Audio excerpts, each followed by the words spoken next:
JJ's smiling here now for anyone who can't see. On Saturday, right, everyone was saying that Kilkenny would beat Galway. Again, we're reacting to I didn't know. I tipped Galway. Oh, did you? I'm not an expert here, lads. The GAA Hour is sponsored by Paddy Power. For exclusive content from their GAA ambassadors and other high-profile contributors, check out news.paddypower.com. Yes, so speaking of football men involved with hurling teams, Kieran Donaghy obviously is in with Galway, and Galway beat Kilkenny 320 to 222 in what was an absolute classic by all accounts, and kind of pissed me off looking at this in Croke Park when I was watching a terrible game with Laois and Meath and then a one-sided game with Kildare and Dublin. Micheál Donoghue celebrated afterwards. You don't often see him like that, JJ, and he said it was a great game to win. Like, I mean, we were talking last Thursday, Galway really needed this, you know, to spark into life. Do you think this will spark them into life? I'd say he was building them up over the last week and hoping for a performance. I'd say come 4 o'clock there last Sunday, he was absolutely delighted with himself. He made a jump after the final whistle now, and it wouldn't be like him at all. He's high-fiving all the players as well. Huge win for just a boost of confidence for all the players that are out there. And then all the narrative last week was you can't do without Joe and who's going to step up. Yeah. And in fairness to Johnny Glynn, came in centre forward and he won a mount the ball and he just made himself awkward and he broke a lot of ball for Cotton Mannion now and Brian Kilcannon and Jason Finn, these guys. So he would be absolutely delighted. Now, if he looks back in the game now, he'll have a lot of areas he has to work on too now in regarding the defence. But going forward, I'd say he was delighted to get the win down in Kilkenny, and he's a good record against Kilkenny. Micheál Donoghue has, in fairness to him, you know. Yeah, he beat them twice last year, didn't he? Like, I mean, he definitely did. Although the gap has closed probably. This year from last year, it looked like Galway were kind of streaking away a bit. Like, I mean, Kilkenny were only 3 points behind at half time, having played against the win, Brian, so that would have been looking like a good position for them to have been in. Yeah, but look, they're so reliant on TJ though. Now, look, don't get me wrong, he's phenomenal and his performances are just getting better and better. Yesterday, every time they needed him, he got a big score, and his goals obviously came at crucial times. But, you know, while they're having good performances and very wholehearted performances from every single player that's out there, they still probably need a little bit more up front. More players really, putting their shoulder to the wheel. Colin Fennelly puts in a massive, honest, 70 minutes, but he's probably not hitting the same scoring heights that he would like to be hitting. Billy Ryan chipped in with a couple of points. Joe Aylward didn't really score enough for my liking. Richie Holden came in. He's not scoring as freely as he used to. So they definitely need more up front in terms of TJ. Walter Walsh obviously been a big loss. But as Jay just said earlier, there's one here guaranteed with Kilkenny at the moment, is they are going to die with their boots on. They're never beaten. They stay going literally till the final whistle. And you have to give credit for that, because if you could bottle that and sell it, you'd be a millionaire, because that's one thing that Cody has instilled in these Kilkenny teams. I think that's why they were disappointed a couple of years ago that seemed to be going out of them, this new sale of players, but it's been fixed. It's a huge threat to have for any team. Yeah. You know what I mean, if you take that for the Waterford team, Clare team, if that happened, Galway would get on top of them, they would have just won by 15, 20, 25 points even for arguments. They would have gave up completely. But Kilkenny came back, even with a man down, he came back. And again, if we're talking about this, the injury time, phantom injury time, if they had went on, I'd say would have you back Kilkenny get the draw or even the win, But no, that's what Brian does. He instills that in anyone he gets. He doesn't care if you score 10 points. It doesn't make a difference if you don't chase the guy. And the guy that epitomised that more than anyone is TJ Reid. TJ Reid scores 2-5 from play, and the work rate he does is absolutely phenomenal. He's back down the field, and as a supporter, you're saying, TJ, you don't go back down there, you get someone else to chase him, you go back up in the forward. But he goes back, he gets a flick in. He's a brilliant tackler as well, and I think yesterday was the best exhibition that he gave in Kilkenny shirt. He was just unbelievable. He was all over the field. No one could handle him. Each one of the Galway half-backmen tried to mark him. They might have got a couple of 1-ball or 2-ball off him, but I like about TJ's, he works his game, he figures out what the defender is doing, and then he kind of counteracts that as well. They might win 1 or 2 off him, but I guarantee you won't win 3 or 4 off in a row off TJ as well. It's just brilliant in the air. He's so quick on his feet there as well. And he's brilliant to kind of evade a tackle, and if he does into a tackle, he's strong enough to kind of push the defender off, and then he goes on again. He's just phenomenal yesterday. He's you're taking all your good stuff now for performance of the weekend. I have him well separated out for that, JJ. But I thought Gerard McInerney's defending for his second goal was terrible. He got caught completely ball watching on the wrong side of a break. That's poor defending, Brian. Yeah, I actually was more disappointed with John Hanbury's attempt at challenge.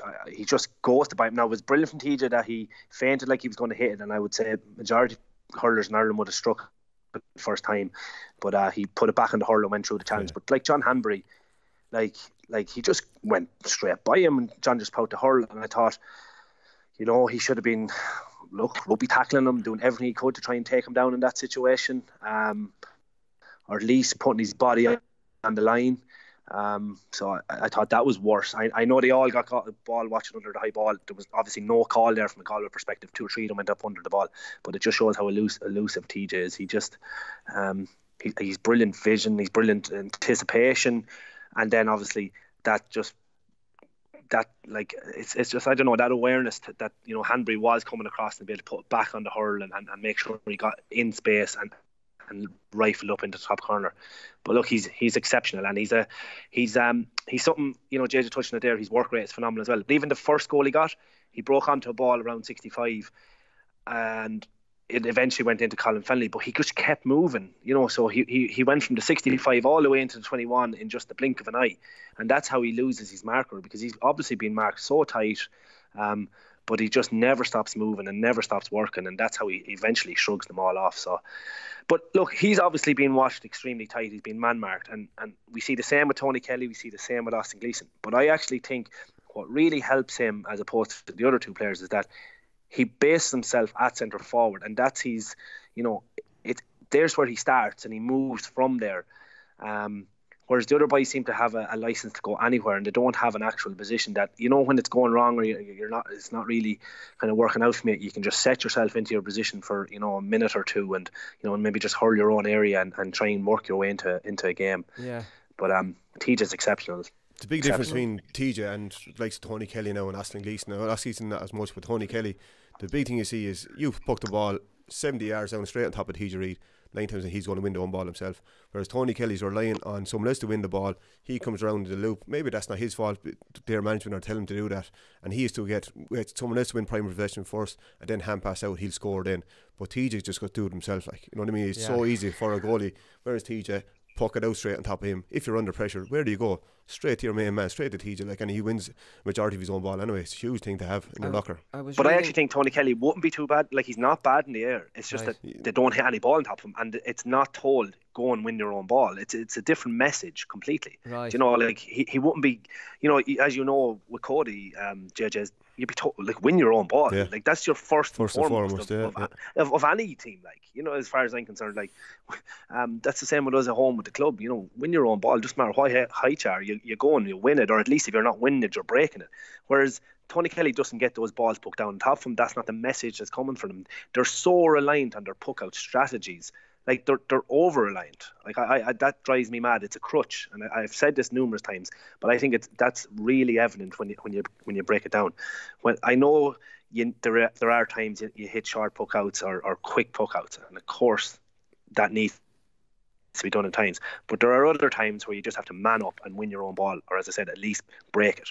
Yeah, TJ won. I think Galway or Kilkenny won 9 aerial balls during the game. Maybe that was from play. I just saw a stat, and he won 7. He won 7 of them, and that's on top of the 2-5 from play and the 2-11 in general. I think why TJ gets on ball, which Tony Kelly and Austin Gleeson don't, is because TJ works. And you can't mark someone who's working. Like, you can't man mark someone who's tackling someone else. So you have to just kind of pull off him then. Whereas Tony Kelly and Austin Gleeson drop back, but they're not working, so they're being marked. Yeah, that's a fair point. TJ's working. And he gets himself on the ball. Like. Yeah, because I often remember Brian Dewar, I don't want to bring football into it again, says, how's he always popping up in space all over the field? Like, I mean, why is he not being man marked? Because he's back doubling up, tackling, and his man can't shadow him doing that. You just look like a fool, So, like, I mean, that's how these lads... That's leadership as well, though. You know what I mean? He's not relying on someone else to do it. Look, I'll go do this myself. I win the ball, and then as a team, we're on the attack again. And then TJ is free because his man's dropped off. Say, I'm not going to mark a fella who's working or whatever.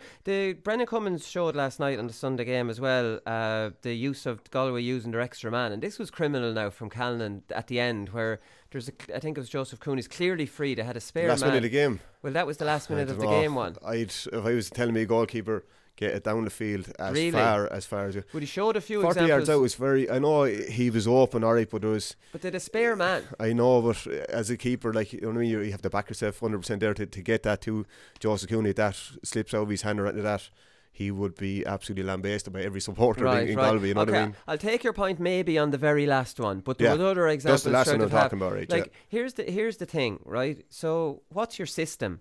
Like, if that was Limerick, that's going to that spare man. The minute Gerard Hegarty and Tom Morrissey and Kyle Hayes drop deep, they get it. Or else, like we always say, what's the point in them dropping deep? You're only hitting it to men.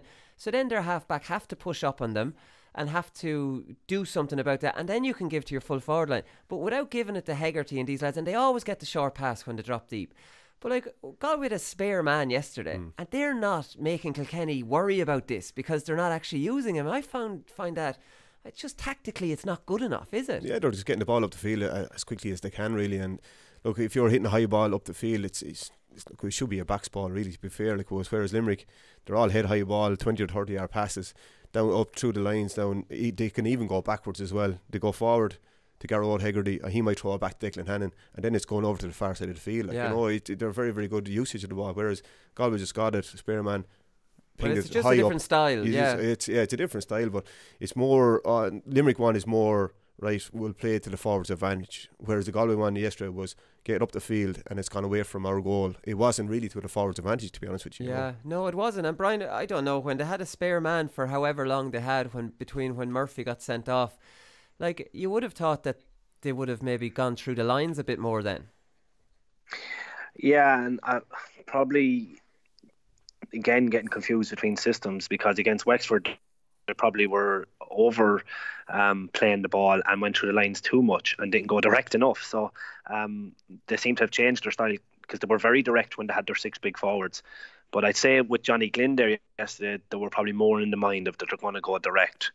And again, that message that would probably coming from Micheál Donoghue would have been to their forwards that they had to man up, you know, going to Nolan Park, going against Kilkenny, the masters of high ball, that the players had to start winning their own ball. So, you know, maybe the messages just keep seeping through, and you know, from a back's perspective, that they're just getting the ball and hitting it up the field. Yeah, so look, there are times game management that they need to actually smarten up on, but at the same time, it's hugely positive from a Galway perspective, which we didn't. I didn't see this coming. I think they have the players to do it, but I just didn't see enough against Wexford. I thought they were very poor against Wexford, but I was critical of not playing Johnny Glynn that day, and you know, especially in that game against Wexford where he destroyed them the year previous down in Wexford Park. Johnny Glynn makes them tick. You know, they've an out ball, they're able to go direct long one, route one, and you know, he's able to bring other players into the game, and then couple that with Colm Mannion, just playing outrageous. You know, like, he's different gravy. Don't go to town and Mannion. I've already lost TJ Reid from my next section, so I'm not even going. I'm going to cut you off there now. Let's talk about Adrian Toohey then, because I mean, he's not in my performance of the week. How did he do? I didn't see the game, Brian. He's a cornerback. He's a defender playing wing forward. Yeah, he popped up and he got a point, and he had another couple of opportunities. He could have played David Burke in the second half when Galway were, you know, on the attack, and he opted to shoot himself. David Burke was livid with him. But when I seen the team name, I was convinced Adrian Toohey and Joseph Cooney would swap. Yeah. You look at that, but obviously Cooney is well used to playing in the backs with his club with Sarsfields. But Adrian Toohey, maybe it's a sign of the modern half forward, that it's you know, it's about hard work and dropping back and helping out in your defence, and then, you know, working the ball and trying to, you know, support your midfield then as well. So maybe there's that's the thought of him actually playing there, and obviously you can go route one with him as well. He's very strong in the air. You know, he's left-hander as well, so he's hard handling in the air. So, you know, maybe they're looking at those strengths from their half forwards. Right. So we say that worked. JJ, we'll continue on with that. Yeah, it was it definitely worth another look there next Saturday night, only 100%. Yeah, because he worked very hard, and his legs as well, which is a big thing. He'd get him around the field. He's very, very quick. Canning is going to be back next Saturday night, right? Yeah. But there's an option there. You know what I mean? You can't have all kind of. It might not be him to lose out. Johnny Glynn could go full forward, and Flynn or Concannon could lose out. Could, yeah. Now, with Joe Canning back, then you say, right, do we need Jason Flynn there because Joe will be taking the frees there again? You know what I mean? So there could be something like that there. But in regard to work rate and kind of working back to help his midfielder half back line, he did a lot of work there. And then he kind of got a couple of opportunities to shoot at the goal there as well. Scored a couple of points and he done okay. I'd say, look, he done enough to get a start the next day now, but he loved himself to take it after that, you know. What about Joe Cooney then, wing back? Do you like him there? Yeah, he's very strong on a high ball. If you hit a high ball and he'll win that all day. You know, that whole half back line, Mannion, McInerney and Cooney, you're not pucking long balls. But then, to those three, then TJ won ball off nearly the three of them, I'd say, you know, that kind of way. But then again, you're talking about a different breed when you're talking about TJ, you know. But it'd be interesting to see. I'd say he'll stay there now, especially say Parnell Park next Saturday night. It'll be a tight field. You'll need big men in around the half back line there as well. So I'd say he will definitely start there next Saturday night. Against Dublin, definitely. What about Paul Murphy? Sorry, to go back on Adrian Toohey for a second. Like, you know, he was back corner back because they had their problems in the full back line then as well. So I don't know. I'm not convinced John Hambury's not been hurling at the height he was a couple of years ago. You know, so I still think they have their problems in their full back line. Johnny Cohen, you know, he popped up. Obviously, he has played at cornerback, you know, a few years ago. I think they need to start out their full back line a little bit more than what's going on. So maybe Adrian Toohey, while he's going well up there, I think they should try and tighten up at the back and make sure they're not conceding any scores, because I think that's essentially. I know a lot of it was TJ, but they're still leaving teams in the game. I think generally they'll score enough down the other end. Was Paul Murphy defending for Conor Whelan's goal poor, JJ? Like he's goal side of him. Whelan pretty much runs over him. Yeah, I'd say Conchie was on the yellow card at that particular time. I'd say he was on the yellow before that, and I'd say if he wasn't on the yellow before that, you would have seen the same tackle the second time. He'd have wrapped him up. He wrapped him up and dragged him down. Exact same as what Pádraig Mannion would have done. Like he held on to your man's arm, he didn't let him in. But Hall would have done the same thing. But there isn't a goal on there where Whelan has the ball in his hands. There shouldn't be a goal. No, but Conor's so strong that he will take everyone on. He'll back himself all day long.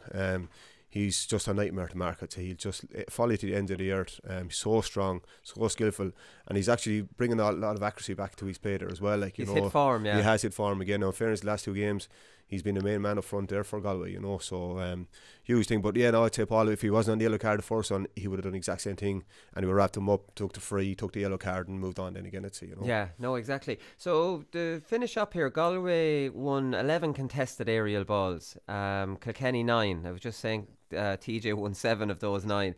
Johnny Glynn caught 4 of the contested aerial balls. Joe Cooney 2, Pádraig Mannion won a couple of each. But Johnny Glynn, like you said, Brian, all of a sudden, like Johnny Glynn's back in now, huge physical man who can also play. Like, I mean, sometimes people forget how good he is as well. And then Joe Canning back, and all of a sudden now you have Mannion on fire. You have Conor Whelan on fire. You have a half back line that's big and imposing, and now all of a sudden Galway. I know you can't every Monday change your mind on teams, but at the same time, like they're looking an awful lot stronger than they were 2 or 3 weeks ago. Certainly, and look, we were critical of them after the Wexford game, and we were saying we needed to see something. And look, essentially that's what we have. We've seen it now. We've seen green shoots from Sunday, so maybe this was all part of the master plan for Micheál Donoghue, you know, just go through the motions with that league. As you said numerous times, that league was an absolute waste of time. He just blooded players in, not just him, obviously all other teams. And he looked at the first couple of games and said, look, you know, they'll beat Carlow. The Wexford game, they probably expected to win that at home, but they didn't perform, particularly in that second half. And it was all about this game with Kilkenny. This was going to be the real start of championship from their perspective, coming to Nolan Park, and essentially they got their win. And as you said, it looks an awful lot better now going forward. You'd be a lot happier if you're Galway people, you know, waking up this morning saying, do you know what, you know, this team aren't gone away and they're still in the hunt. You know, so they realise that this team has been on the road now a number of years, because even before they won the All-Ireland, you know, they've been knocking on the door for, you know, quite a couple of years. So it's not just year 2 or year 3 of Micheál Donoghue. Like it's about year 5, year 6 for this particular team. So maybe Micheál Donoghue has been trying to time it a little bit later for this team. And you know, looking at yesterday, maybe he's right. Yeah, maybe. So what final word on Kilkenny, JJ? So like, I mean, Cillian Buckley has to come back in. James Maher has to come back in. I don't know if Conor Delaney's back ready or not. He was off, he's not but there was a back, couple more. While Adrian Mullen went off at half time, he was disappointing by the looks of things. How can Kilkenny improve for the next year? Walter Walsh, how bad is he? Like, I think he rolled his ankle there last week now, so how close he's coming back, I'm not sure. But look, Amir, if he's 80 or 90%, then you're going to have to start him now come Saturday night, because you're going to have to win this one. It's going to be a huge game down in Wexford Park Saturday night as well. This point is James Maher didn't come on. I'd say he's probably closer to starting than maybe Cillian Buckley, because James only got injured there 6 weeks ago, whereas Cillian didn't. He played one game with the club there after the Carlow match, but and I know he's trained away for the last couple of weeks since, but very hard to get back up to that level, like, you know, whereas at least James Maher had the league under his belt there as well, and he had all that bank of heavy training under his belt there as well, so you'd be hoping he'd come back in there. But yeah, it's to know exactly where they are now at the moment. They'll have to win Saturday night, or else they're going to have to rely on results. But knowing Brian, he won't want to rely on anyone else. He'll have to go down to Wexford Park and win, which they haven't a great record there over the last couple of years. And Davy has a kind of a hoodoo sign over him over the last while too, you know. So we know what Wexford are going to come with now. So Kilkenny are going to have to kind of counteract that sweeper system as well. Yeah, with that team that lined out against Galway, I wouldn't be that confident down in Wexford Park. Yeah, well, I suppose you want a few lads back. You want those few lads that we've called out back. But then again, JJ's smiling here now for anyone who can't see. On Saturday, right? Everyone was saying that Kilkenny would beat Galway. Again, we're reacting to I didn't know. I tipped Galway. Oh, did you? I'm not an expert here, lads. You know more than the rest of us there, Willie. maybe that's why I tipped Galway, because I don't know what I'm talking about. But no, as I said, throw Walter back into it, and he takes a bit of pressure off TJ, and there's another outball for the goalkeeper there as well. So look, it's going to be an intriguing game down there. It's going to be a huge game. Wexford will again, they won't lie down in Wexford Park either, and after having a couple of good wins under the belt there as well, so it's going to be a good game down there. Yeah, I think Davey was in his box the last match down there. He was, I was down at that. He wouldn't talk to you, would he not? No, he was in his box. I was glad he didn't see me down there. I didn't want him coming gunning for me.